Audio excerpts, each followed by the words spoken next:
Zee 24 तासनं पुण्यातील जमीन गैरव्यवहार प्रकरण उघडकीला आणलं आणि या प्रकरणातील आरोपी दिग्विजय पाटील यांनी पुन्हा एकदा चौकशीला दांडी मारली आहे। वारंवार मुदतवाढ देऊनही दिग्विजय पाटील चौकशीला उपस्थित राहिलेले नाही आहेत। तर दुसरीकडे मुंबई हायकोर्टानेही या प्रकरणामध्ये महत्त्वाची टिप्पणी केली आहे। बघूया काय म्हटलंय कोर्टाने। दिग्विजय पाटलांनी पुन्हा एकदा मुदतवाढ मागितली आहे। पुणे पोलिसांना आजारी असल्याचं सर्टिफिकेट पाठवून दिग्विजय पाटील यांनी मुदतवाढीची मागणी केली आहे।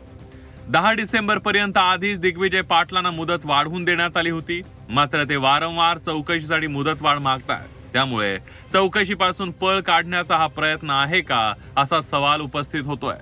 5 नोव्हेंबर रोजी झी 24 कडून पुणे जमीन गैरव्यवहार प्रकरण उघडकीला आणण्यात आलं।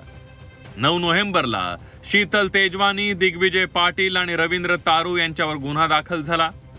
24 नोव्हेंबरला दिग्विजय पाटील चौकशीसाठी खारगे समितीसमोर उपस्थित झाले।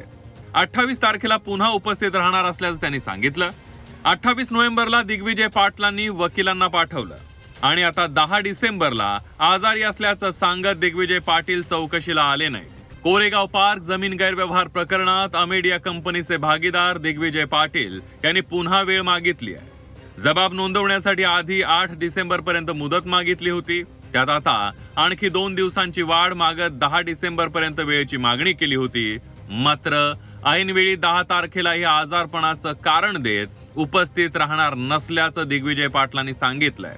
त्यामुळे मुदतवाढ देऊनही चौकशीपासून पळ का काढला जातोय हाच प्रश्न आहे। दरम्यान पार्थ पवारांवर एफआयआर का होत नाही असा परखड सवाल मुंबई हायकोर्टाचे न्यायमूर्ती माधव जामदारांनी विचारलाय। झी 24 तासनं उघड केलेल्या जमीन गैरव्यवहार प्रकरणात कोर्टानंच हा संतप्त सवाल केलाय।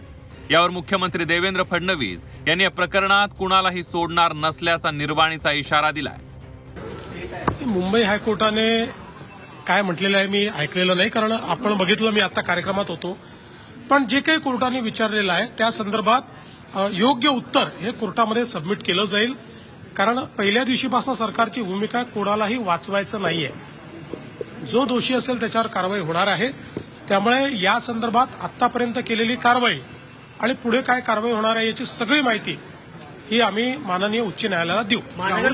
दिग्विजय पाटील चौकशीपासून अक्षरशः पळ काढतायत। अटकेच्या भीतीनं अटकपूर्व जामिनासाठी प्रयत्न तर सुरू नाहीयेत ना, असाही प्रश्न या निमित्तानं उपस्थित होतोय। अमेडिया कंपनीचे भागीदार दिग्विजय पाटील आज पुणे पोलिसांसमोर हजर राहणार होते। हे स्वतः त्यांनी लेखी जबाबात दिलं होतं, मात्र ते आज हजर राहिले नाही। त्यामुळं दिग्विजय पाटील कुठेतरी तपास यंत्रणा असतील किंवा चौकशी समिती असतील यांना गुंगारा देत असल्याचं यातून सिद्ध होत आहे।